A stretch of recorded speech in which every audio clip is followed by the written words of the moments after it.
Olá, eu sou a Mônica Dalmacio e sou nutricionista e o nosso assunto hoje é circunferência de braço. Lembrando que a gente está falando ainda do público de idosos. Então, qual é a importância de se mensurar, de se medir uma circunferência de braço? Força, massa muscular, teor de proteína. Será que isso realmente é importante? É muito, muito, muito importante, porque na verdade isso vai te dar uma possibilidade de qualidade de vida, de independência e de autonomia, capacidade do idoso se manter de uma forma independente. Então, o que a gente vai utilizar? Para eu medir a minha circunferência de braço, eu vou precisar de uma fita métrica. Fita métrica normal, dessas que não estica, tá? Preciso de uma fita que não tenha capacidade de elasticidade. E aí a gente vai fazer como?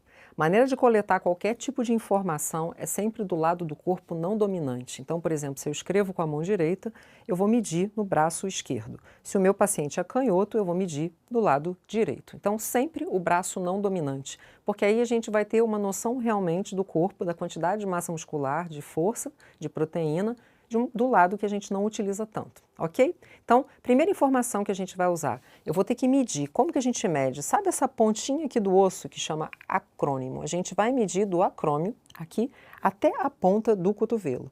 Então, a gente vai marcar com a caneta mesmo, daqui aqui na pontinha do cotovelo, e depois que a gente fizer esse apoio, lembrando que normalmente em idoso, se for magrinho, é fácil de localizar. Se ele for mais cheinho, é mais difícil. Você pode pedir ao paciente para se movimentar, como eu estou fazendo aqui agora, que vai ajudar você a localizar o ponto. Então, aqui você vai colocar, e aí com o braço em 90 graus, você vai marcar a outra ponta do cotovelo. Aí você vai vir com a fita métrica e vai colocar a fita métrica aqui no pontinho do osso mais alto, que é o acrônimo, e vai vir até a ponta de base aqui do cotovelo, que é o finalzinho do húmero. Aqui, nesse ponto, você vai olhar a medida na fita métrica e vai fazer um cálculo e vai ver onde é a metade exatamente. Onde é a metade, você vai marcar, dá um traçozinho.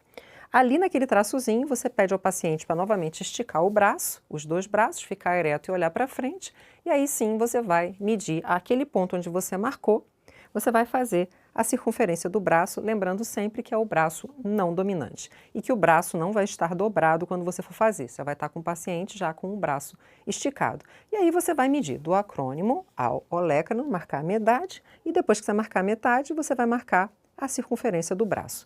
Então, esse ponto médio você vai conseguir colocando a fita num espaço que você coloque a fita e consiga movimentar, como eu estou fazendo com a minha mão aqui, e você vai conseguir encontrar o ponto médio, tá? Ok? Acabou de mensurar, anota, porque a gente corre o risco de, num ambiente, a gente estar distraído e anotar errado, ok? Então, isso é muito importante. Então, esse valor utilizado, a gente vai comparar com os valores de um percentil chamado percentil 50. Então, tem uma tabela que você vai olhar lá, que é a tabela de Frisânio 1991, se eu não me engano, e aí você vai olhar. Essa tabela, ela não está como a que está aqui para vocês agora, que aparece só o percentil 50 de homens e de mulheres, e nem só a faixa etária que a gente precisa. Então, essa tabela, ela tem, se eu não me engano, 3 páginas, que ela vai desde a idade adulta, 18 anos, até a gente na idade mais avançada, né, digamos assim. E aí você vai olhar homens e mulheres, e aí tem vários percentis. A gente só vai trabalhar com percentil 50, ok? Então, dentro desse percentil 50, a gente vai pegar esse resultado e vai olhar ali dentro da tabela do NHEAS, NHANES, lá como a gente fala, que é o National Health and Nutrition Examination Survey, ou seja, né, Centro Nacional de Nutrição de Acompanhamento de Sobrevivência. Então a gente vai dar uma olhada qual é o resultado disso. Aí tá lá, a idade em anos, homens e mulheres. Ok, tá dentro mais ou menos do padrão que a gente viu? Ok, o que eu vou fazer com essa informação?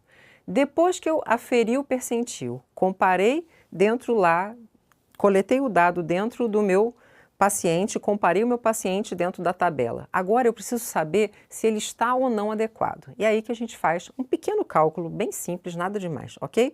Aí você vai fazer a adequação da circunferência de braço, para a gente saber em percentuais como é que está a circunferência de braço desse meu paciente. Então eu vou botar, né, numa divisão. Na parte de cima eu coloco o quanto eu encontrei do meu paciente, lá 31, 32, 31, 29, quanto você encontrar, sempre vai ser alguma coisa próxima de 30, ou um pouco a menos ou um pouco a mais, e aí você vai anotar. vai dividir isso pelo percentil 50. Então, vai lá na calculadora, faz o cálculo, né? O dado que você encontrou, 30 e poucos, dividido pelo percentil 50, que também é lá 20 e poucos, 30. E aí você vai ter um resultado. Esse resultado você multiplica por 100, e aí você tem o percentual, né? Ou seja, em quantos por cento você vai ter dentro disso de adequação. E aí, com esse resultado, você vai usar essa outra tabela que está aparecendo para você aí agora. Aí, nessa outra tabela que está aparecendo para você, você vai lá e vê se o paciente está. Se ele estiver acima de 120, significa que ele está em obesidade. Se ele estiver entre 101 e 120, não, entre 110 e 120, ele está em sobrepeso. Eu não sei essas coisas de cor, tá? A gente não usa isso.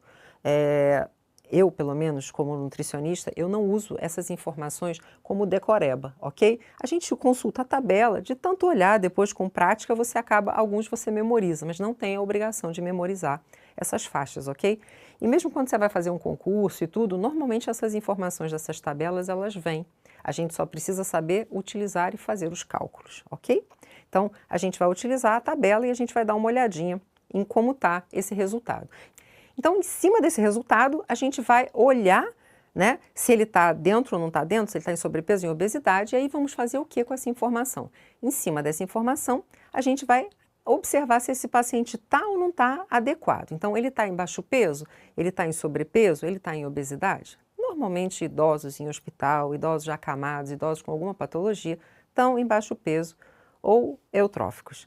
Quando eu tenho um paciente mais em sobrepeso e tudo, normalmente é um paciente de ambulatório, que está bem, está em casa, ou tem uma diabetes, tem alguma outra patologia, o que é normal também no processo de envelhecimento, mas geralmente não está em baixo peso. Posso até ter também pacientes em casa em baixo peso, mas não é a coisa mais comum da gente encontrar. Ok, então eu vou avaliar esse meu paciente. Para que serve essa informação da circunferência de braço? É a minha reserva de energia e a minha reserva de proteína. Então, se eu pensar que eu tenho um paciente com um braço muito fino, que ele não tem uma quantidade de massa muscular suficiente para ele ter independência e autonomia, ou seja, ele fazer as atividades dele diárias, ele conseguir trabalhar, ele conseguir cuidar da casa, ele conseguir passear com o cachorro, ele conseguir pagar uma conta no banco, ele precisa de músculo, força, para ter essa capacidade de independência e autonomia. Então, a gente vai utilizar esses valores, esses cálculos, para justamente compreender se ele está adequado ou não ao peso e, consequentemente, a gente saber se ele está ou não capaz de se manter de uma forma saudável por um período mais prolongado ou se ele vai precisar, de alguma maneira, que a gente entre com alguma intervenção, ou de uma suplementação, ou a recomendação para todo mundo, eu acredito, de atividade física, principalmente para o idoso, atividade de força. Tá? Então, para o idoso fazer uma caminhada, fazer alguma coisa aeróbica, até é importante para melhorar o condicionamento cardiovascular.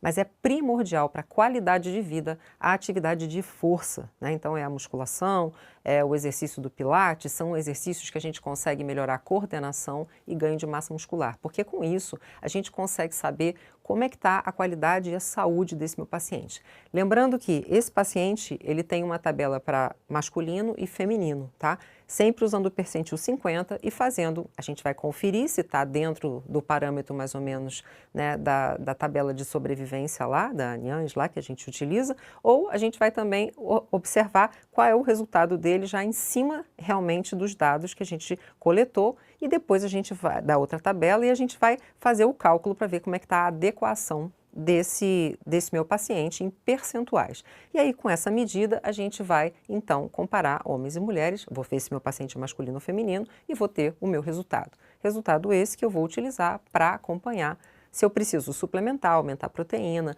recomendar atividade física, o que eu vou precisar recomendar para esse meu paciente. Ah, Mônica, tem alguma outra medida que seja importante que a gente também consiga verificar? Olha, eu acho fundamental a medida da panturrilha. Então, a circunferência da panturrilha ela é muito importante porque ela, além de estar ligada à autonomia, à quantidade de proteína, independência, ela está ligada ao retorno venoso, né? Ou seja, o esforço que o corpo vai fazer para retornar o sangue do pé para a parte superior e principalmente para o coração. Então, a circunferência da panturrilha também é um cálculo extremamente importante e muito simples também da gente analisar, como esse que a gente está fazendo agora. Também é a mesma coisa, você confere o dado, vai lá na tabela e faz a correção em percentuais. Não é nada complicado, mas é muito útil para quem pensa em trabalhar com idoso, com geriatria, ok? Então, pensa sobre isso, fica a dica.